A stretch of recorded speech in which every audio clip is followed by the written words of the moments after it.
वंदे मातरम। एक बार मेरे साथ, वंदे मातरम, वंदे मातरम, वंदे मातरम। भैया जी, कहीं में आपका एक बार फिर स्वागत है और मैं पहुंच गया राजकोट। पाजी, लगातार सफर जारी है। ये मत पूछिए कि कहां कितने किलोमीटर हुआ, किलोमीटर नापेंगे तो मुश्किल में पड़ जाएंगे। पाजी, बस शहर गिनते जाइए, 1 2 3 4 5 6, बस शहर गिनते जाइए। और अभी तक तो एकदम आखिर में कच्छ तक चलेंगे और मैं भुज और कच्छ में भी आपको मिलवाऊंगा जनता क्या सोचती है, क्या बात करना चाहती है। तो आज मैं जो कह सकते हैं, हाजी, पानी का घोड़ा, पानी का घोड़ा, पानी का घोड़ा। हाजी, मैं आ ही रहा था, लेकिन जनता जो है वो बहुत तेज है। बोली ये जगह जो है पानी का घोड़ा, पानी का घोड़ा जी, यार पानी का घोड़ा, पानी का घोड़ा। राजकोट में पानी का घोड़ा। और शो का प्रारंभ करता हूं, जो बातचीत का सिलसिला है वो शुरू करता हूं। क्या नाम है साहब आपका? राम भाई। राम भाई, राम भाई क्या काम करते हैं आप? मैं बिजनेस करता हूँ। बिजनेस करते हैं, राजकोट में बिजनेस करते हैं। काहे का करते हैं? मकान बनाने का। मकान बनाने का। कॉन्ट्रैक्टर हैं, बिल्डर हैं? बिल्डर हैं साहब, वाह क्या बात है। तो कैसा धंधो चल रहा है? कुछ नहीं चल रहा है। क्या चल रहा है? अभी मोदी साहब ने वो सब्सिडी दी थी ना, वो 31 मार्च को बंद कर दी। अभी मकान नहीं बेच रहा है। मकान नहीं बिक रहा? अच्छा, तो कांग्रेस आ जाए तो अच्छा हो जाए ना? हो जाएगा। इसी तरह से अंदाजा लगता है कौन कहां किधर है। तो कांग्रेस आ जाए तो अच्छा हो जाए। आ जाएगी। आ जाएगी ये पूरी है? आप केजरीवाल आ जाए। बोले केजरीवाल आ जाए तो अच्छा हो जाए, आप आ जाए तो अच्छा। सोचना आपको है, करना आपको है। जो मेहमान हमारे साथ मौजूद हैं और जो बात में आज आ गए हैं, आज मेहमान, आप सोच रहे होंगे आज मेहमान कैसे आ गए? आ गए पाजी, जैसे नहीं आ रहे थे वैसे आज आ गए। देखिए बिल्कुल वैसे ही, ये कल नहीं आ रहे थे, परसों नहीं आ रहे थे, आज मेहमान लोग आ गए। तो जो आ गए तो मैं उनको आपको इंट्रोड्यूस भी करा देता हूं। जो लोग हमारे साथ हैं, राजू भाई ध्रुव हमारे साथ हैं, बहुत बहुत शुक्रिया। कांग्रेस से मितुल दोंगा साहब मौजूद हैं, बहुत बहुत शुक्रिया दोंगा साहब, थैंक यू सो मच। और सीनियर जर्नलिस्ट अंकित पोपट साहब हमारे साथ मौजूद हैं, बहुत बहुत शुक्रिया, थैंक यू सो मच। ये जो भैया जी कहीन है, वो शो है जिसे आपकी फिक्र जनता की परवाह, जो करता है आपके मुद्दों की बात, जो आपके मुद्दों की बात करता है भैया जी कहीन, वो वही शो है जिसको लेकर मैं आपके बीच राजकोट में आ गया। कहिए साहब कैसे हैं? अच्छे है। अच्छे हैं। क्या काम करते हैं? बिजनेस। बिजनेस। कोई आदमी मिलता ही नहीं हल्का यहाँ पे, हर आदमी कहता है बिजनेस। तो साहब बिजनेस काहे का करते हैं आप? चाय की होटल है। चाय का होटल है। भाई जी पूरे गुजरात में चाय का धंधो जो है ना, सबसे नफे वाला धंधो है। तो कितने साल से चाय का धंधा? 20 साल से। 20 साल से। तो कौन सी चाय बनाते हैं आप? भी रबड़ी चाय बनाते हैं? रबड़ी नहीं, इधर सुप्रीम बनती है। सुप्रीम, क्या बात है। तो रबड़ी चाय में और सुप्रीम चाय में फर्क क्या है? बहुत फर्क है। जैसे दूध इधर अमूल का आता है ना, पहले भैंस का आता था। हाँ। और इतना फर्क आता है चाय में। तो इसमें फर्क है? फर्क है। तो सुप्रीम चाय जो है भैंस के दूध से बनती है, भैंस के दूध। और रबड़ी की चाय जो बनती है अमूल से बनती है? अमूल से बनती है। या उल्टा बोल गया मैं कि रबड़ी चाय बनती है भैंस से, भैंस से, और ये सुप्रीम चाय जो बनती है वो भैंस के। दोनों भैंस के बनते हैं। क्या नाम है आपका? पोपट भाई। पोपट भाई, समझ गया भैंस का ही असर है। बातचीत का सिलसिला शुरू करता हूं। जी जनाब नमस्ते। बहुत देर हो रही है, मुझे मालूम है आपको जाना है कहीं ना, बहुत। कहाँ जाना है? हमारे समाज का सम्मेलन है। आपके समाज का सम्मेलन? कौन सा समाज है आपका? पाटीदार समाज। पाटीदार समाज। तो बीजेपी वाले कह रहे हैं पाटीदार का हमारे समाज का आंदोलन है। 5 साल पहले मिले होते तो मजा आता है। आंदोलन नहीं। हाँ। आंदोलन नहीं, आंदोलन नहीं है, सम्मेलन है। सम्मेलन है। 5 साल पहले आंदोलन हो रहा था, अब सम्मेलन हो रहा है। सम्मेलन हो रहा है। क्या बात है, बहुत बढ़िया मिलाया है आपने भी। आप कह रहे हैं अब तो सम्मेलन हो रहा, पहले आंदोलन था, अब सम्मेलन है। जनाब पाटीदार की जो हालत थी वो आंदोलन की तरह ही अभी यही सिचुएशन में आज के दिन में भी ये सीट पे देखे और राजकोट पे कहीं पर भी देखे तो पाटीदार बेसिकली खेडूत है। तो खेडूत की जो समस्या है वो आज के दिन में मोदी सरकार में सबसे ज्यादा है। तो ये भाई साहब जो बोल रहे हैं, लेकिन उसको पूछना कि पाटीदार सम्मेलन में कितने लोग आएंगे। तो आज के दिन में भी गांव में, जिला में, तालुका में हर एक जगह एक खेडूत आंदोलन चल रहा है, वो पाटीदार आंदोलन ही है। जी, वो पाटीदार आंदोलन ही है, बोले जो लगातार चल रहा है। बहन लोग आई हैं। जी नमस्ते, कैसी हैं आप? अच्छी। तो कुछ कहना है आपको, कुछ बोलना है? वो भाई साहब बोले अभी के पाटीदार आंदोलन चल रहा है, किसान सुखी नहीं है, लेकिन मैं एक किसान की बेटी हूँ। मेरे पापा को भी हर मोदी साहब के 6,000 रुपए मिल रहे हैं और हम सुखी हैं। 6,000 रुपए मिल रहे हैं और हम पीएम किसान फंड से। हाँ जी, मैं जानता हूँ सारे किसानों के पास अकाउंट में आता है। हम सुखी हैं, हमको अकाउंट में पैसा आ रहा है। इसीलिए इस बार पाटीदार कांग्रेस को वोट देगा। इस बार पाटीदार कांग्रेस को वोट दे। मैं आ गया आपके पास, इशारा कर रहे हैं आप ऐसे ऐसे ऐसे ऐसे। मैं आ गया। इस बार पाटीदार कांग्रेस को वोट देगा। मुंगेरीलाल के असीम सपने हैं कि पाटीदार हित की बातें करते हैं। नर्मदा बंद 1962 में जिनका खात्मुहूर्त हुआ था, ये कांग्रेस ने गुजरात का दुश्मन बन के ये बांध कभी पूर्ण नहीं होने दिया। जब तक गुजरात का बेटा भारतीय जनता पार्टी का नेता नरेंद्र मोदी प्रधानमंत्री नहीं बनते, 2014 में नर्मदा बंद पूर्ण हुआ, तब तक ये लोग रोड़ा नाकते रहे। मनमोहन सिंह जी को गुजरात के सभी सांसद मिले, सैफुद्दीन सोचे मिले। कांग्रेस ने गुजरात का शत्रु बनकर ये बांध को पूर्ण नहीं होने दिया। और ये बोलते हैं कि पाटीदार की हित की बात। अरे कांग्रेस के शासन में 3-3, 4-4 पाटीदार एमएलए मंत्री का मर्डर हुआ था, सुरक्षा भी नहीं दी। और ये बातें रखे, पाटीदार की बात करें। पाटीदार भाजपा के राज में इसलिए सूखे हुआ, 2 लाख हमने चेक डैम तालाबड़े बनवाए, नदी का जल का हमने संग्रह किया है। आज नर्मदा बंद बनने के बाद सौकी योजना का पानी सौराष्ट्र के गांव का बोले अब भी नहीं देगा पाटीदार। इतना तो कर दिया मैंने, और कितना? हाँ जी बाबूजी। उनाड़ा में भाई डैम भराई जाए છે અત્યારે ઉનાળામાં। अच्छा, डैम बना दिया सौराष्ट्र में। वगर वरसादे डैम राजकोट ना भराई जाए છે। अच्छा, बोले डैम बना दिए, इतने बड़े बड़े चीज कर दी।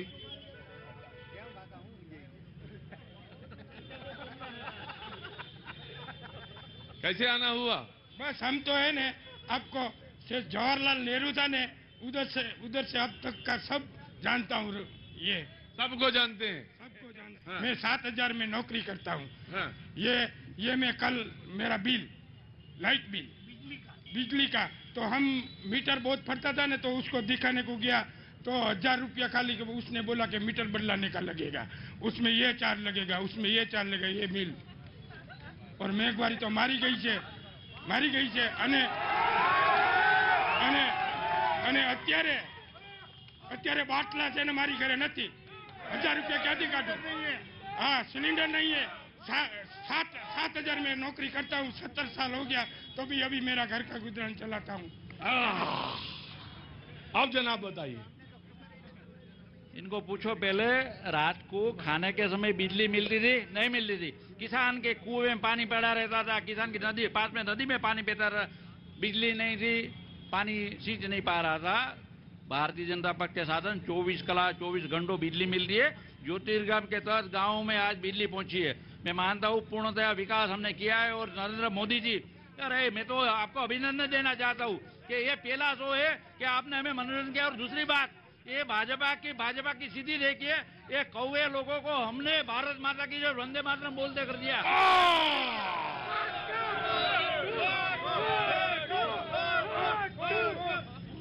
जनाब देखिए, गुजरात का जो डेवलपमेंट है वो गुजरात की जनता, गुजरात के किसान, गुजरात के लोग के हिसाब से हुआ है।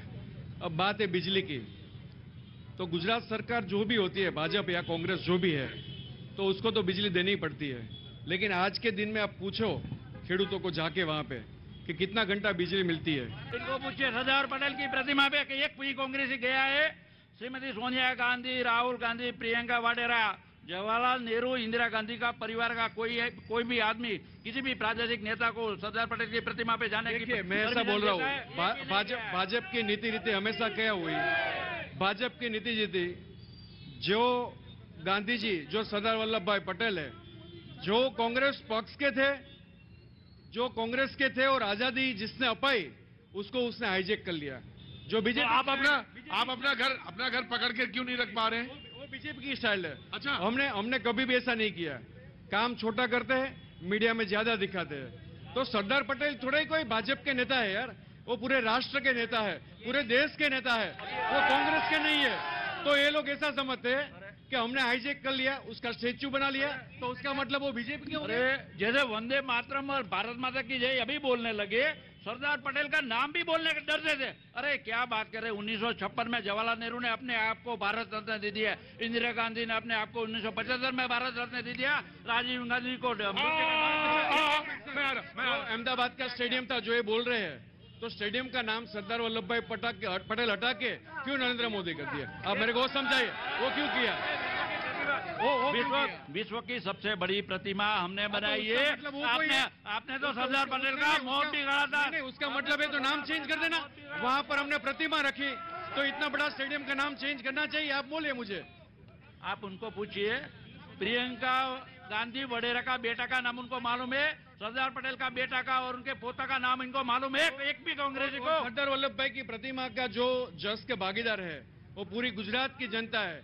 छोटा छोटा गांव का किसान है जिसने लोहा दिया है, उसमें कोई बीजेपी का कोई रोल नहीं है। आप समझ लीजिए। वो कह रहे बीजेपी का रोल अरे नहीं है। आपको किसने रोका था? सरदार पटेल को आपने इतना, अरे भाई सरदार बाबूजी नमस्ते। नमस्ते। ये जो ये बता दिया इनको आपने? नहीं मेरी बात हुई। हाँ। ये जो सरदार की मूर्ति 30,000 करोड़ की बनाई है नरेंद्र मोदी ने, वो ये गुजरात के सीएम थे जो रूपाणी साहब, उसने ये बोला था ये भंगार, ये लोहे का भंगार है, ये रूपाणी ने बोला है, हम नहीं बोलते। हम तो उसको नमन करते हैं और ये बोलते हैं कि उसके पास जाते हैं कि नहीं जाते। तो ये तो हमारी बात है ना, जाने का नहीं जाने का है, जिधर जाने का है सरदार सरोवर पे, और सरदार सरोवर पे हम जाते हैं, ऐसी बात नहीं है। ये लोग तो बोलते हैं कि यहाँ पे सोनिया गांधी। मैं पहले बोलता हूँ सरदार साहब पे कभी राजनीति नहीं होनी चाहिए, ये मेरा मानना है। ठीक है, पूरे गुजरात और पूरे राष्ट्र के नेता है, तो यहाँ हमारे साहब जो है वो सरदार साहब के पे राजनीति करना चाहते हैं। आप बोलिए वो सही है कि गलत है? हमें सरदार साहब की बात ही नहीं। अरे ये लोग सरदार साहब की बात करने का, अरे भाई आप तो सरदार को अन्याय करते रहे, पाटीदार की बात करते। अरे भाई पाटीदार बर्बाद था, बेहाल था आपके राज में। कितने मर्डर हुए आपके पाटीदार नेताओं के? आज सूरत बढ़ा है, राजकोट बढ़ा है पाटीदारों के कारण, ये और बीजेपी के कारण। जी जनाब। गुजराती में मैं बोलूंगा, नकर विजय भाई जैसा होगा हाल मेरा हाल। गुजराती में बोलेंगे आप तो बोलिए भाई, गुजराती में बोलिए, अब हमको समझ में आएगा तो करने की कोशिश करेंगे। बोलिए, नहीं हिंदी में ना बोलिए आप गुजराती में बोलिए, मराठी में बोलिए, तमिल में बोलिए, मलयाली बोलिए, तेलुगु बोलिए। એ રાજુભાઈ ને કહે કે પેલા કામ ને વિકાસ ના કામ તો બતાવો કે આ વિકાસ કર્યો છે, એવું તો કયો એને વિકાસ ને કરો, મરી ગયા એને ભૂલી જાઓ, ખાવા લોટ નથી રહ્યો પબ્લિક ને ઈ કયો, ઓલું જૂનું લ્યો માં મોદીએ શું કામ કરે ઈ કયો, તમે શું કરો છો ઈ કયો। पहले मैं आगे मैं आ गया वन भाई, आराम से वन भाई। राजकोट को एम्स दिए, इंटरनेशनल एयरपोर्ट दिया है, 6 लाइन रोड दिए, बड़े बड़े ब्रिज दिए मोदी जी ने, हमारा गुजरात के मुख्यमंत्री विजय भाई रूपाणी जी ने, ये भाजपा की देन है। उन्होंने बोला, सुनिए, अरे भाई आराम से कभी कभी सवाल नहीं समझ, कभी भाई एक मिनट रुकिए, कभी कभी सवाल न समझ में आए तो सवाल का जो जवाब होता है उससे जवाब से सवाल समझ में आ जाता है। उन्होंने पूछा था कि अरे भाई ये बताओ, हमने तो जो किया वो किया, तुमने क्या किया ये बताओ, तो ये जवाब इधर था, उधर गुजराती में पूछा गया सवाल था। जी मुद्दा तो ये है कि ये कई सारे बेरोजगार लोग हैं, पूरे पिछले 5 साल में 22 पेपर फूटे, सब लोग नाम के बारे में राजनीति करते हैं, सब लोग कई बारे में राजनीति करते हैं, लेकिन उसको न्याय कब मिलेगा? पेपर तो 22 फूटे हैं, जो भी लोग बड़े लोग हैं उसको सिर्फ राजीनामा से किसी को न्याय नहीं मिलता है, कार्यवाही क्या की वो बतानी पड़ती है।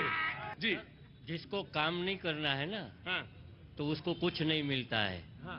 पहले आप काम तो कीजिए, सर यहाँ यूपी से इतने लोग कमाने के लिए आ रहे हैं, बिहार से आ रहे हैं, वो इनको नहीं दिख रहा है, वहाँ रोजगार नहीं दिख रहा है।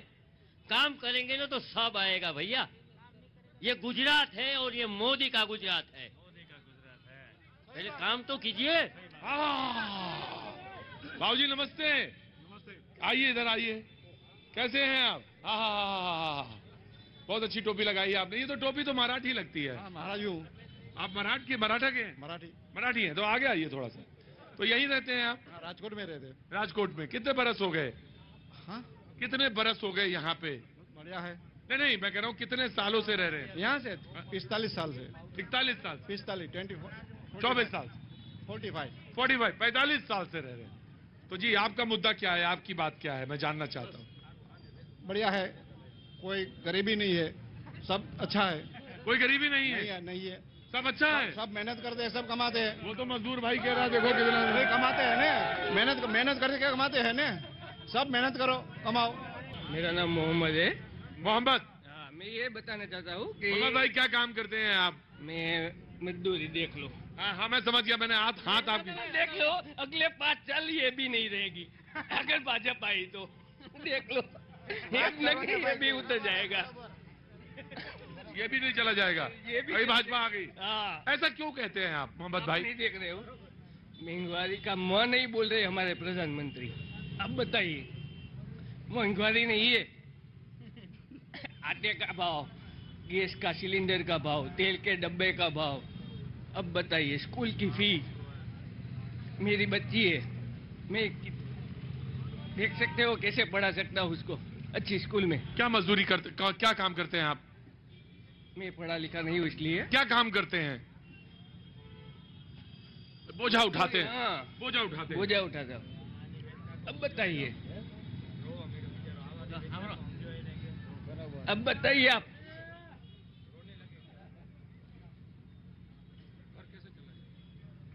अब समझ जाइए, छोटे परिवार के लोग होते हैं, उसको घर चलाना कितना मुश्किल होता है, ये बड़े लोग को समझ में नहीं आता है।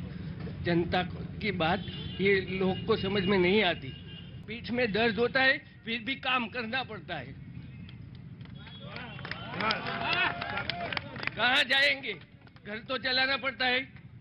कोई 2 नंबर का धंधा तो आता नहीं हमको। वो भाई ने बताया, अच्छा है। उसको क्या काम करते पूछो नहीं। हाथ देखते क्या देखते?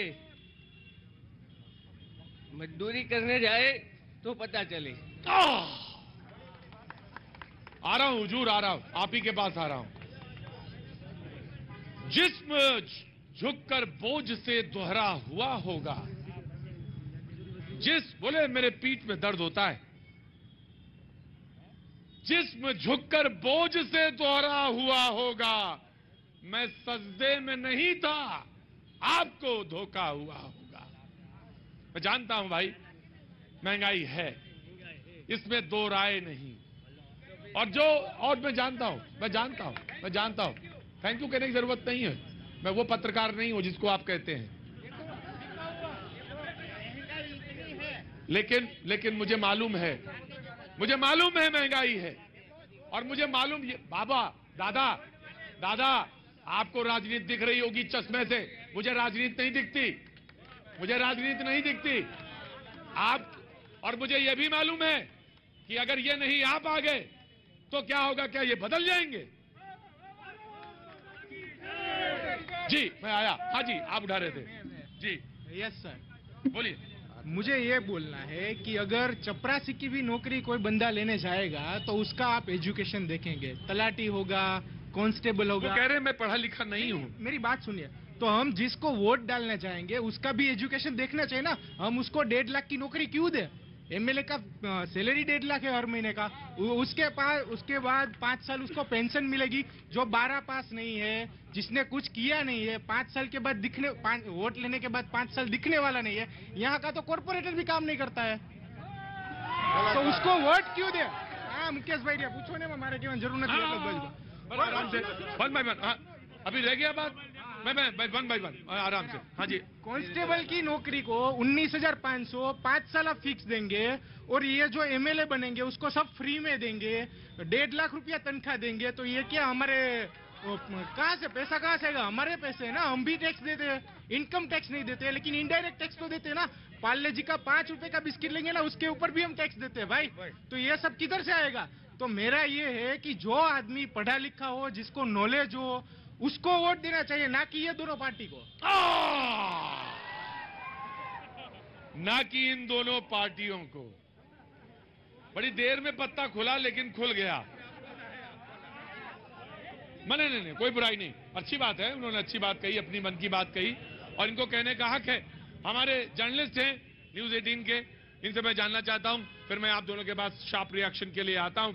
और ये मैं जानना चाहता हूं कि राजकोट की स्थिति क्या है सौराष्ट्र में, और राजकोट कितना महत्वपूर्ण है, कितना इंपॉर्टेंट है पूरे इलेक्शन के प्रोसेस में। अगर बात की जाए तो ये आजी डैम, आजी जो नदी है, पूरा ये राजकोट है जो दो, एक पूर्वी इलाका और एक पश्चिमी इलाका। ये मतलब पूर्वी इलाका है जो पश्चिमी इलाके से कंपैरिजन में यहाँ पर विकास कम हुआ है। और जितना विकास हुआ है वो हम कह सकते हैं, यहाँ पर एक सिविल हॉस्पिटल चौक में ब्रिज बना गया। जब उसका टेंडरिंग हुआ 59 करोड़ थी, जब उसका लॉन्चिंग हुआ तब 108 करोड़ तक उसकी लागत पहुंच गई। ये महंगा विकास लोग नहीं चाह रहे। यहाँ पर कोरोना की वैक्सीन भी लोगों को मिली है, मगर जो कोरोना में रोज की जो लोगों की बॉडी जिस तरह से मर रहे थे लोग, जिस तरह से वीडियो सामने आ रहे थे, वो कहीं ना कहीं दर्दनाक थे। और एक मैं आपको बात बता रहा हूँ, जैसे ही कि हमारा शो शुरू हुआ, बात पाटीदार पर हुई। हम मानते हैं राजकोट शहर और जिले की बात की जाए तो कुल 8 सीट है। 2017 में भाजपा ने यहाँ पर 4 पाटीदार को टिकट दी थी, इस बार 2 पाटीदार को टिकट काट दी, यहाँ पर भी पाटीदार की टिकट काट दी है और उसी वजह से उनकी जगह ओबीसी को दी गई। और एक बात, यहाँ पर जिस तरह से अहमदाबाद में साबरमती रिवर फ्रंट बन चुका है, यहाँ पर 1 दशक से बात हो रही है कि हम रिवर फ्रंट बनाएंगे, कोई नहीं हुआ, कुछ कामकाज नहीं हुआ। हालांकि अभी 84 करोड़ की जो ग्रांट है वो मंजूर हो गई है। रिवर फ्रंट कब बनेगा वो हमको पता नहीं। रिवर फ्रंट कब बनेगा? पत्रकार हैं, इन्होंने ईमानदारी के साथ तमाम सारी बातें रख दी। मैं पूछता हूँ, मैं कांग्रेस से मित्रों से पूछना चाहता हूँ। कांग्रेस के मित्रों से बहुत नाराज हैं आप कांग्रेस से? अरे बाप रे बाप। मित्रों से पूछना चाहता हूँ, 2012 में आपका कैंडिडेट जीता था, 68 में एक काम तो बताइए विकास का किया है, एक काम बताए। एक गटर भी नहीं निकाला है। अब भाजपा की देन है कि वंदे मातरम, भारत माता की जय अब बोलने लगे। पहले तो बोले भाजपा ने आपको सिखा दिया वंदे मातरम, भारत माता की जय, आप बोलते ही नहीं थे। वो मैंने पहले आपको जवाब दे दिया सर। हाँ जी। वो कोई उसकी कोई इंटेलेक्चुअल प्रॉपर्टी आईपी नहीं है। हाँ जी। वंदे मातरम और भारत माता। हाँ जी। अब वो भाई साहब जो बात कर रहे हैं, हाँ जी, आप पूछे उससे कि 2012 में यहाँ पर डांडिया रस कभी हुआ है? लेडीज कभी यहाँ पर डांडिया रस खेलने बाहर निकल सकती थी कि नहीं? नंबर 1 उसका रीजन था यहाँ पर गुंडागिरी, लुखागिरी और सबकी दादागिरी चल रही थी। हमारे जो एमएलए इंद्रनील भाई जो है, उसने कोई ऐसा धोखा नहीं उठाया, लेकिन पुलिस तंत्र के साथ उसने कोई साठगांठ नहीं की। उसको पुलिस ने बोला कि यहाँ की लुखागिरी और गुंडागिरी बंद होनी चाहिए, और सबसे बड़ा इश्यू यहाँ का था। नंबर 1 आया इसी वजह जवाब। इन्होंने कहा कि डांडिया की खेलने के लिए कोई महिलाएं बाहर आ सकती थी, वो हमारे एमएलए जो उनके एमएलए जीते जी, उसके कैंडिडेट पिछले 2017 में पश्चिम में से लड़े थे, विजय भाई के खिलाफ, सीएम के खिलाफ। तब जाके उसके घर पे हमला कर दिया था, तो ये गुंडागिरी नहीं है तो क्या हुआ? One by one. हाँ जी। वो बोल रहे कांग्रेस के एमएलए ने कुछ काम नहीं किया, तो 20-25 करोड़ देकर कांग्रेस के एमएलए को क्यों खरीद रहे? 20-25 करोड़ रुपए देकर कांग्रेस के एमएलए को क्यों खरीद रहे हैं? तो कांग्रेस के एमएलए को खरीद रहे हैं? हाँ, क्यों खरीद रहे हैं पैसे देके? अरे बिकना नहीं भाई, ना बिकना ना। अच्छी बात तो साफ ये है कि भाजपा के लोग को, अरे रुको, मसाला खा के चैन आ गया तुम्हें? हाँ। बात तो सच में ये है कि भाजपा के लोग को राजनीति करनी नहीं आती है। ये सब तो बाराती है, दूल्हा तो कांग्रेस वाला ही हो। कहने लगे कि भाजपा को तो राजनीति करनी नहीं आती, असली दूल्हा तो कांग्रेस वाले हैं जी। 27 साल से हम गुजरात में शासन दे रहे हैं। ये भाई साहब बोल रहे थे अरे नरेंद्र मोदी के कारण गुंडे सब चले गए। जो भाई साहब बोल रहे जलन हो रही, नरेंद्र मोदी के कारण कई लोगों को जलन हो रही है। कई लोगों को जलन हो रही है। मुझे मालूम है बहस अपने अंजाम पर है। वक्त एक छोटे से ब्रेक का, ब्रेक के बाद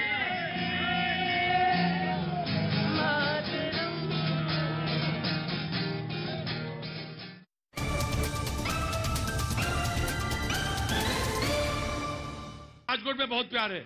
लेकिन एक बात बताओ मोहम्मद साहब, मैं आपसे पूछना चाहता हूं, आप तो यहीं के रहने वाले हैं, है ना?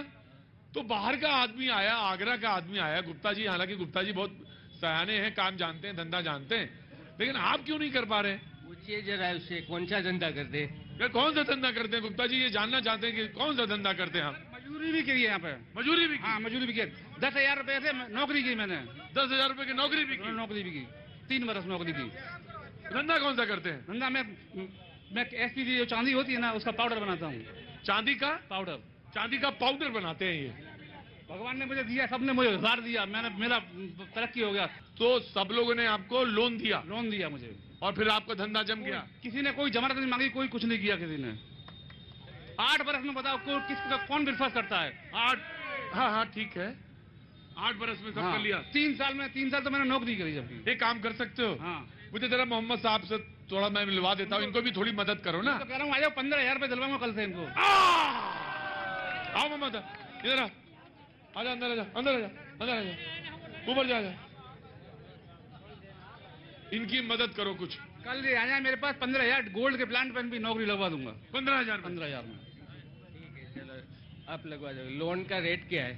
लोन से मतलब पहले मेहनत करो, पहले विश्वास जीतो। यहाँ पे लोन से कोई मतलब नहीं है। पहले विश्वास जीतो यहाँ का पब्लिक का। हाँ, फिर जो जिसके यहाँ काम करो उसका विश्वास जीतो पहले। फिर उसके बाद आपके अपने यहाँ तरक्की होगी। आप यहाँ कितने साल से रहते हैं? मैं 8 साल से। मैं यहाँ पैदा हुआ था। जिस दिन नोटबंदी हुई थी यहाँ पे, मैं यहाँ पे पैदा हुआ था। 8-9 साल से आया हूँ भाई। मैं तो पैदा हुआ हूँ। मैं 8-9 साल से ही आया हूँ। अब बताइए, मेरे को रास्ता बताइए, मेरे को रास्ता बताइए। पहले आप विश्वास जीतो, विश्वास पब्लिक का, जिसके यहाँ नौकरी कर रहे हो उसका। हाँ, तो क्या हम लोग, ये विश्वास नहीं है मेरा? ये आपके ऊपर है, हनुमान जी की कृपा है। देखो, विश्वास नहीं करता तो अभी गाड़ी में घूम रहा होता। कोई बात नहीं, आप मेहनत करो, मिलेगा। मेहनत ही कर रहे हैं। राजकोट में जो पैसा नहीं कमा पाया वो कहीं पर नहीं कमा पाए। अच्छा बताइए, लोन का रेटियो कितना है? लोन हम लेते ही नहीं, हमको पैसे ही ऊपर वाले। बोला ना लोन के लिए। लोन नहीं लिया कुछ भी। लोन पब्लिक ने दिया। जिसके मैं काम करता था उन्होंने मुझे उठाया। यहाँ का आदमी इतना विश्वास पात्र है। गुजरात का? हाँ, गुजरात का। मैं आगरा से, मुझे तो कौन भरोसा करेगा? बताओ मुझे तो कौन भरोसा करेगा? ये तो सब ऊपर वाले हैं, सब वही विश्वास कर रहे हैं। तो बता रहा हूँ, मैं जिसके नौकरी करता हूँ उन्होंने मुझे उठाया। जिनके काम किया? मैंने काम किया। अच्छा ठीक है, अच्छा किया है। अच्छा किया ना? अच्छा किया। तुम एक काम करो, सब कुछ छोड़ छाड़ के देखो। मैं तो एक बात बस सलाह है, तुम तो आगरा वाले हो, इनको भी कुछ लगाओ कुछ ऐसा। इनकी नौकरी पक्की जी। हाँ जी, मैं अच्छी बात बताता हूँ। अच्छी बात बताइए। अभी तक तो सभी लोग बोलते हैं कि मोंघवारी बहुत है, मोंघवारी बहुत है। तो એકો એક ઘરમાં જો જેટલા વ્યક્તિ એટલી ગાડી, જેટલા વ્યક્તિ એટલા મોબાઈલ, 30-30, 40-40 હજારના મોબાઈલ, 1-1, 1.5 લાખની ગાડી, તો આ મોંઘવારી કેને નડે છે? બધે કે પેટ્રોલના ભાવ આમ છે આમ છે। તો જોવો એકો એક ઘરે ગાડી, જેટલા વ્યક્તિ એટલી ગાડી, જેટલા વ્યક્તિ એટલા મોબાઈલ। हाजी, आपको गुजराती पता नहीं समझ में आई या नहीं, वैसे गुजराती बहुत आसान है, आपको समझ में सब आ गया। लेकिन फिर भी बोले घर में गाड़ी है, जितने लोग हैं उतने मोबाइल हैं। तो गुजराती हो गया ना मैं? यहाँ घर ही लेता हूँ, यहीं घर लूंगा, यहीं रहूंगा। तो बोले जिसके हाथ में मोबाइल है, किसी के हाथ जितने लाए उसके घर में गाड़ी है, तो महंगाई कैसे है, ये सवाल है। लेकिन महंगाई तो है ना भाई साहब? है महंगाई है। क्या नाम है आपका? नितिन भाई प्रजापति। नितिन भाई प्रजापति। नितिन भाई प्रजापति यहीं रहने वाले हैं? यहीं रहने वाला। क्या काम करते हैं आप? सिक्योरिटी गार्ड में। सिक्योरिटी गार्ड में। आपसे अच्छा कौन बताएगा कि महंगाई है या नहीं है? यही बता सकते हैं जी। गाड़ी तो जो होती है वो तो जरूरत वस्तु होती है, तो जो आने जाने के लिए होती है। जो मोंघवारी होती है वो खाने पीने की होती है ना। हाय, पूरी की पूरी इकोनॉमिक्स आसान करके समझा दी। कहा जो गाड़ी होती है हुजूर, वो आने जाने की होती है, लेकिन जो महंगाई होती है, जो महंगाई होती है, वो घर में खाने की होती है। और ये बाबा ये बात है, ये बात सही नहीं है। नहीं है? नहीं है। क्यों? आप क्या काम करते हैं? क्योंकि जो गाड़ी है सभी जितने व्यक्ति इतनी गाड़ी, जितने व्यक्ति इतना मोबाइल, तो ये सब खर्चा कहाँ से आता है? वो बोलते हैं महंगाई खाने पीने के लिए। तो आप तो ये खर्चा करते हो, ये गाड़ी में करते हो, सबके पेट्रोल में डालते हो। मोबाइल 30-40 हजार का मोबाइल देखो सबके पास है, गाड़ी सबके पास है। तो महंगाई है तो सबके पास। हमारे जमाने में महंगाई तो साइकिल थी सबके पास। तो ये महंगाई क्या है? हाँ जी, हाँ आगे आगे आगे आजा बोलो 40 લાખની લોનું છે, લોન લઈને હપ્તા ભરે છે। કોઈ મોદીનો વિકાસ નથી એમાં ભાઈ, કોઈ મોદીનો વિકાસ નથી। પેલા 14 જોડી કપડા હતા, 2014 માં ગયા ને તો હવે 2 જોડી જ રહ્યા છે। જો પાછી સરકાર આવશે ને તો એકોય જોડી નહીં રહે કપડા। क्या कह रही है? ये देखो अरे देखो नहीं, ये क्या कह रहे हैं? ये बोल रहा है महंगाई पर महंगाई इतनी जबरदस्त है कि साहब खुद ही 14 में बोल रहे हैं कि गरीब के घर में चूल्हा न जले, ऐसी महंगाई है। और साहब बोल रहे हैं कि गरीब के घर में वो बाटला जब 400 रुपये का था तो स्मृति भागो। इतना टाइम लेते हो? हाँ जी, नमस्ते। क्या काम करते हैं? मैं सरकारी नौकरी की तैयारी करता हूँ। सरकारी नौकरी की तैयारी करते हैं। क्या उम्र हो गई आपकी? मेरी 27 साल। 27 साल, बस उतनी ही बड़ी है वो भी उम्र। 27 साल की उम्र उधर भी है, 27 साल आपकी उम्र है। तो आपने तो वो देखा ही नहीं पुराना समय। बहरहाल, तो तैयारी इस बार कैसी है? तैयारी तो बहुत अच्छी है, लेकिन भाजपा वाले 5-5 साल की स्कीम लगा देते हैं पूरी भर्ती पूरी करने में। 5 पंचवर्षीय योजना बना दी है। 3 सचिवालय क्लर्क की भर्ती आज से 4 साल पहले आई थी, अभी तक पूरी नहीं हुई है। और एक बात इधर ही आप खड़े रही है, नजदीक थोड़ा और बताना है। तलाटी जूनियर क्लर्क की भर्ती आई थी 2018 में, फॉर्म भरे थे, अभी तक नहीं ली क्योंकि इसको पेपर फोड़ना है। हाँ जी, इसको भाजपा वालों को पेपर फोड़ना है, ठीक है। और अभी चुनाव का तारीख आया ना, इसको तो भाजपा वालों को पता चल जाता है कि चुनाव का तारीख कब आएगा। तो उसके अभी जो प्रेस कॉन्फ्रेंस था ना दिल्ली में, उससे 2 घंटे पहले ही तलाटी जूनियर क्लर्क की डेट डिक्लेयर कर दी, जनवरी में लेंगे। क्योंकि इसकी सरकार बनेगी या तो कांग्रेस की बने, इसकी तो बनेगी, तो ये फोड़ेंगे फिर से पेपर। तो 5-5 साल तक क्या हम तैयारी करते रहेंगे सरकारी नौकरी की। और एक बात और, अभी जो एसटी निगम की भर्ती होती है जीएसआरटीसी में, उसमें अभी 6-7 महीने पहले एक कौभांड खुला था, उसमें एक भाजपा वाले का नाम आया था। तो इस भाजपा वाले ने 6 साल तक उसको सस्पेंड किया था। उसका लेटर भी होगा भाजपा वाले के पास। जी आया जनाब। हाँ जी आया। हाँ जी बहन जी, बहुत देर से खड़ी थी आप। मैं बताना चाहती हूँ उस महोदय को कि वो बता रहे कि बेरोजगारी है। बेरोजगारी नहीं, यहाँ आप जिस जगह पे खड़े हो, डिबेट चालू है ना जिस जगह, वो पूरी राजकोट की सबसे बढ़िया इमिटेशन मार्केट है। और यहाँ की सब बहनें भी महीने का 10-10 हजार का काम करती है। और जगह जगह गली में बैनर लगा है कि कारीगर की जरूर है, आ जाओ, तुम मेहनत नहीं करोगे तो फल कहाँ से मिलेगा। नरेंद्र मोदी खुद 3 घंटे सोते हैं और प्रजा की चिंता करते हैं। बेटी बचाओ बेटी पढ़ाओ, सुकन्या समृद्धि योजना। और जब पहले के क्या था, इस राजकोट में सभी जगह पानी की टैंकर आती थी और भीड़ में सभी लोग बाल्टी और लेके एक दूसरे को धक्का मार के भरते। अब सभी के घर में, इसके घर में भी आप जाके देखो, नल होगा, लाइट होगी, वो उसके पॉकेट में चेक करो कितने का मोबाइल है, कितने का मोबाइल है। बेरोजगारी बता रहे, बेरोजगारी नहीं है। बंगाल, कोलकाता, सभी जगह से अभी कारीगर इधर सोने का काम करने के लिए आता है। सामने के इसके पीछे नदी के उस पार आप देखो तो 75% बंगाली कारीगर है। यहाँ की सब सोने की चीज और इमिटेशन की चीज पूरे विश्व में प्रख्यात है और डिस्ट्रीब्यूट होता है। ये है विकास। और तुमने क्या किया, एक छोटा सा जो ब्रिज का ऊपर का भाग था वो बढ़ाने के लिए मोदी साहब ने कितनी बार मुख्यमंत्री थे तो रजूआत की, तुम्हारा शासन था तो तुमने क्यों नहीं किया। जनाब ये बात कर रहे हैं पानी की, बिजली की, वही तो चीज है जो 27 साल में राजकोट जैसा सिटी जो सौराष्ट्र का हब है, ये लोग यही बात कर रहे हैं। ये तो प्राथमिक बेसिक नेसेसिटी होनी चाहिए, समझो आप। तो बोले वो तो हमने किया, होनी चाहिए। वो तो कोई भी सरकार की एक बेसिक नेसेसिटी है, वो होनी चाहिए कि पानी, बिजली, राशन जो भी है वो मतलब एक होना ही चाहिए। अब कुछ भी बात विकास की बात आ जाती है तो मोदी साहब को पकड़ लेते हैं। हमारे मोदी साहब जैसे यहाँ पर आपने सबका पब्लिक का रिव्यू लिया, उसमें आपको मालूम पड़ गया है कि क्या चीज है। यहाँ पर यूथ का इश्यूज है, यहाँ पर रोजगार का इश्यूज है, यहाँ पर बहनों का इश्यूज है, इतना किसानों का इतना प्रॉब्लम है। तो जो बात हमें मुद्दे पे करनी चाहिए भाजपा को, वो बात धार्मिक लेवल पे ले जाते हैं, हिंदुत्व की बात पे चढ़ जाते हैं। सरदार साहब आपसे रोजगार की बात पूछी जाती है, जब आपसे रोजगार की बात पूछी जाती है, महंगाई की बात पूछी जाती है, तो आप हिंदुत्व पे चले जाते हैं, सरदार पे चले जाते हैं। पर ही आता हूँ। बहन जी ने मैं सबने बताई, आज राउंड अबाउट 24 लाख की आबादी है राजकोट की। राजकोट और सबरबन की, इसमें 5 लाख लोग बाहर से आए, इसमें 1.5 लाख तो बंगाली है, पश्चिम बंगाल से आए।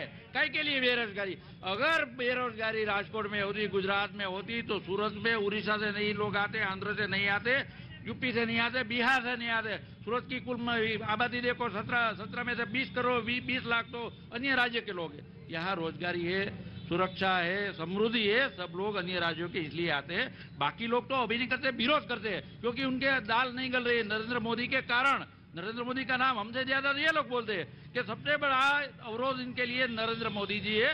नरेंद्र मोदी जी ने कभी भ्रष्टाचार नहीं किया, कभी सगावाद नहीं चलाया। वहां तो परिवारवाद से का पार्टी चलती है, परिवार एक पति परिवार चलाता है। आप ये भाई साहब को पूछिए कि तलाटी की जो एग्जाम होती है उसमें लिमिटेड सीट के लिए कितने लोग की एप्लीकेशन आती रही है, तो बेरोजगारी नहीं है तो क्या, आप उससे पूछ लीजिए, आप उससे पूछ लीजिए। सवाल यहाँ गुजरात में ही नहीं है, पूरे देश में यही हाल है। तो वही तो बेरोजगारी बोलते ना। आज जो पढ़ा हुआ यूथ है, जिसने एजुकेशन लिया हुआ है, उसको अगर 10,000 का भी नौकरी नहीं मिल रहा है, तो उसका मतलब क्या है।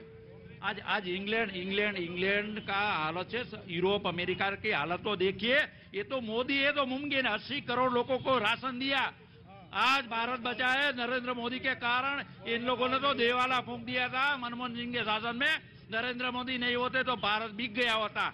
1992 में जब पूरे विश्व में मंदी आ गई, तब हमारे इंडिया के सबसे बेस्ट इकोनॉमिस्ट जो है वो मनमोहन सिंह जी थे, तब वो फाइनेंस मिनिस्टर्स थे। तो पूरे वर्ल्ड में जब मंदी आई थी, तब आप पास्ट चेक कर लीजिए, तब एक ही इंडिया ऐसा था कि यहाँ पर मंदी टच नहीं हुई थी, वो सिर्फ मनमोहन सिंह की फाइनेंस मिनिस्ट्री में ही हुआ था। मनमोहन सिंह का चलता था क्या, यूपीए की चेयरमैन सोनिया गांधी थी, उनके पैर मनमोहन सिंह को पकड़ने पड़ता। बड़े देर से खड़े हो, नींद आ रही है, बंद करें प्रोग्राम ना, बहुत देर हो गया। क्या नाम है? क्रूनर, व्यास क्रूनर। व्यास क्रूनर जी, क्या काम करते हैं आप, क्या पढ़ रहे हैं? पढ़ रहे हैं। कौन से क्लास में? 8th में। अच्छा, कुछ कहना है तुम्हें? हाँ बोलो। मोदी जी ने बहुत सारे काम किए। मोदी जी ने? हाँ, उसमें से एक काम मुझको बहुत। क्या उम्र है तुम्हारी? मेरी उम्र है 15। 15 साल। अच्छा बोलो। मोदी जी ने नोटबंदी क्यों की? क्योंकि जो ब्लैक मनी थी वो टेररिस्ट को जा रही थी, इसलिए मोदी जी ने नोटबंदी की। हाँ। और वो बहुत सारे उन्होंने अच्छे काम किए। तो और ये कांग्रेस भाजपा को हटाना चाहता है। कांग्रेस भाजपा को हटाना चाहता है। तो रात को 12 बजे क्यों की नोटबंदी? क्योंकि टेररिस्ट आ रहे थे हमारे भारत में। ब्लैक मनी कहाँ है? ब्लैक मनी पर हमको सारे कहाँ है? ब्लैक मनी कहाँ है? क्या उम्र है तुम्हारी? मेरी 42 साल।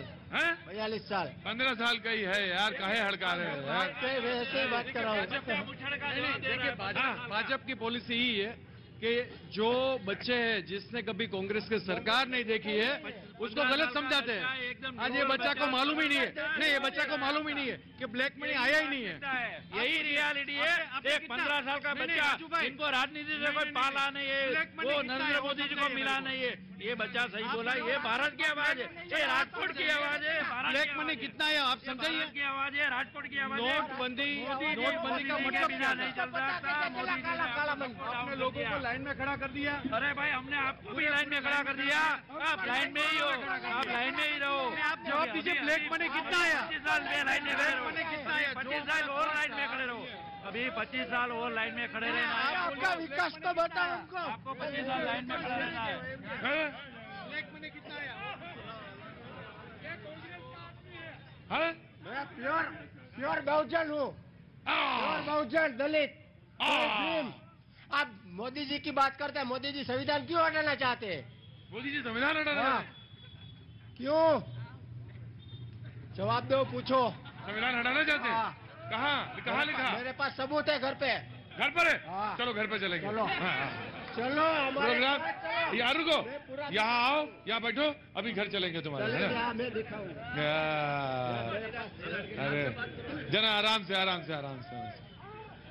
Bahujan Samaj party pure. अच्छा ये नई पार्टी बनी है बहुजन समाज पार्टी प्योर। गजब जी। सर गुजरात में विकास से ज्यादा तो क्राइम बढ़ गया। आपने शायद गुजरात का इतिहास खोल के नहीं देखा है। 10 साल और 9 साल और 6 साल की बच्ची के साथ रेप होता है इधर, और वो भी दारू के नशे में होता है। ये दारू आ कहां से रहा है? ऊपर हैंडलिंग कौन कर रहा है? मोदी है ना। और गुजरात के जो मुख्यमंत्री विजय भाई रूपाणी थे, तभी कितना बलात्कार बेटियों के हुआ पता है? अभी लट्ठाकांड देखो अहमदाबाद में, कितनी शराब। मेरी बात सुनो, रुको भाई, बोलो ना, जल्दी बोलो। गुजरात में शराब भगवान की जैसी है, दिखती कहीं नहीं है, मिलती हर जगह पर। बोले गुजरात में शराब भगवान की तरह है, दिखती कहीं नहीं है। भगवान की तरह शराब है गुजरात में, दिखती कहीं नहीं है, मिलती हर जगह। भाई साहब नमस्ते। बहुत ठंडी पड़ रही है, बर्फ गिर रही है राजकोट में, दिखती कहीं नहीं है, दिखती कहीं नहीं है, हाँ? मिलती है हर जगह। अच्छा जी, आपका नाम? विजय सिंह सोलंकी, जाति है करड़िया रजपूत। અમે ફૂટપાથ ઉપર 8 થી 10,000 માણસો સુઈ છીએ, બરાબર. મજૂરી કામ કરી, પાણીના ઘોડે, રૈયા ચોકડી, મવડી ચોકડી, પછી નીલકંઠ ચોકી, પછી વિજય રૂપાણી ભાઈએ 10 રૂપિયામાં જમવાનું કર્યું હતું મજૂર માટે. એ શા માટે બંધ કરી દીધું? બરાબર है। આયા જી। બધાએ ભાજપ કોંગ્રેસની વાત કરી, કોઈએ ખેતીની વાત કરી। बोलिए साहब। किसी ने कृषि के बारे में कुछ बोला? हाँ बोला था, अभी आया था। अभी जो लाइट मिल रही है, जो खेडूत लोग हैं हमारे, वो भी पैसा दे रहे हैं, उसको सिर्फ 8 घंटे क्यों? वो मुफ्त ले रहे हैं बिजली की, उसको रात में क्यों पानी? उसको 8 ही घंटे पानी क्यों? 24 घंटे के लिए क्या 100 साल इंतजार करना पड़ेगा? 24 घंटे बिजली चाहिए। खेडूत को पास पानी है, बिजली नहीं है। बिजली नहीं आ रही, काम करना है, लेकिन गांव में बिजली नहीं आ रही। पूछो भाजपा वालों को, 8 ही घंटे देते हैं, उसमें भी 2 घंटे काट लेते हैं। 24 घंटे, अगर हम 24 घंटे गुजरात में बिजली नहीं देते तो गांव आबाद नहीं होता। और आपने देखा यहीं एक भी बेवड़ा नहीं है। भाई साहब बोल रहे थे दारू बिक रहे, अरे भाई गुजरात इसलिए समृद्ध है, यहाँ दारू बंदी है, यहाँ एक भी बेवड़ा आपको मिला, एक भी दारू पीने वाला आदमी नहीं दे।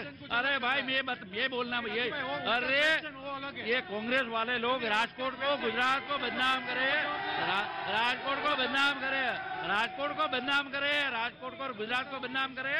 कहीं आप देखो, आज शांति से आप बहस कर रहे हैं, शांति से कांग्रेस वाले खड़े, अन्य पार्टी वाले खड़े, इसलिए कि यहाँ दारूबंदी है और दारूबंदी सफल है। ये सफल दारूबंदी के कारण। देखिए ये बीजेपी की मानसिकता है। यहाँ पर लोगों के जो इश्यूज होते हैं, वो भाई साहब ने सही बोला, आप उसका जवाब दो, तो वो दारू के ट्रैक पे लेके गए। अब उसका जवाब इसको पूछो कि 8 घंटे क्यों है। ये भाई साहब को पूछिए, ये भाई साहब ने वहीं खड़े रहो, पेन पहना है, ये गरीब नहीं है। अगर ये सुखी नहीं होता, भाजपा के राज में सुखी हुआ, ये पेंट पहना है, ये सब पहना है, भाजपा के राज में पहना है। ये सब किसान सुखी है भाजपा के कारण। पानी हमने बचाया है, नर्मदाबाद हमने बनाए, 2 लाख चेक डैम हमने बनाए, 24 घंटे बिजली हमने दी है। इनके राज में तो भ्रष्टाचार के अलावा कुछ नहीं हो रहा था। ये बात कर रहे हैं, लेकिन जो काम आज उसको पूछिए, ये राजू भाई जो स्कूल में पढ़े थे 27 साल पहले, वो कांग्रेस की स्कूल थी और वहां पर फ्री एजुकेशन दिया जाता था। राजू का पूछिए कि जो गांव से वो आ रहे हैं, वहां पर आरोग्य केंद्र था, वहां डॉक्टर थे, मुफ्त में दवा थी, वो सब कांग्रेस की थी। कांग्रेस ने भ्रष्टाचार के अलावा कुछ नहीं किया। કોંગ્રેસની સરકારમાં 10-10 વર્ષ લાઇટના વાડીના કનેક્શન નહોતા મળતા. અત્યારે ભાજપની સરકારમાં 3 મહિનામાં લાઇટનું કનેક્શન મળી જાય. 3 મહિનામાં લાઇટનું કનેક્શન મળી જાય વાડીનું. પૂછી જુઓ, 3 મહિનામાં લાઇટનું કનેક્શન મળી જાય. मेरे को भी नहीं मिल रहा है कनेक्शन। सुनो मेरी बात, मेरे को भी कनेक्शन नहीं मिल रहा है। और खेडूत को क्यों आप बिजनेस को 24 घंटे बिजली देते हो ना, उद्योगपति को, तो कृषि को क्यों नहीं देते? मैं भी खेडू का दीकरा हूँ, बराबर। 10-10 वर्ष कनेक्शन लाइट का नहीं मिलता था वाड़ी का, अबे तीन महीना में मिल जाता है पावर का। 24 घंटे लाइट चाहिए, या फिर बिजनेस नहीं काटो। इधर है 24 कलाक का पानी नहीं है, लाइट को क्या करने का है? वाड़ी में पानी है 24 कलाक का, पूछ लो। लाइट वाड़ी में पानी है 24 कलाक का, पूछ लो। पावर का क्या करेगा 24 कलाक को? खाली पावर का क्या आएगा? 24 कलाक का पानी नहीं है, कुआं में 24 कलाक का पानी नहीं है। मेरे खेत में अभी दिखाता हूँ पानी, क्यों नहीं है? 1000 फुट का दार है, क्यों नहीं है पानी? कहाँ से? झांसी से। 25 साल हो गए हमें। झांसी से हैं, 25 साल हो गए। वो आगरा वाले गुप्ता जी थे, ये झांसी वाले कौन है? झांसी वाले सोनी। झांसी वाले सोनी, ये तो सुनार का काम करते हो। मोदी जी का काम देखो, हम तुम्हें सही बात बताएं। हाँ बताओ, सही बात बताओ यार तुम हमें। तो यार क्या है ना, सरकार से समस्याएं तो रहती हैं, लेकिन क्या है ना, सरकार को मोदी जी का काम बढ़िया है, सरकार वो काम कर रही सरकार, लेकिन समस्या तो हर सरकार से रहती, कोई भी सरकार हो। लेकिन बीजेपी की सरकार में काम फिर भी बहुत ज्यादा है और सरकार की अपेक्षा। अब लेकिन का टाइम तो लगता ही है, कोई भी है, और बदला रहो। यहाँ पे भी राजकोट में जब हम आते ना तो पानी भी नहीं मिलत, तो समझ लो। जहाँ समय पानी भी ना मिलत, 25 साल पहले की बात है झांसी में, लेकिन अब पानी मिल रहा है। राजकोट में अब पानी मिल रहा है। समस्या आती पर अब पानी मिल रहा है। जी झांसी के हैं सोनी साहब। तो आज बस सिर्फ इतना रखें, चले, फिर मुलाकात होगी आपसे। भैया जी कहन में जनता करती मन की बात, अरे भैया जी कहन में जनता करती मन की बात।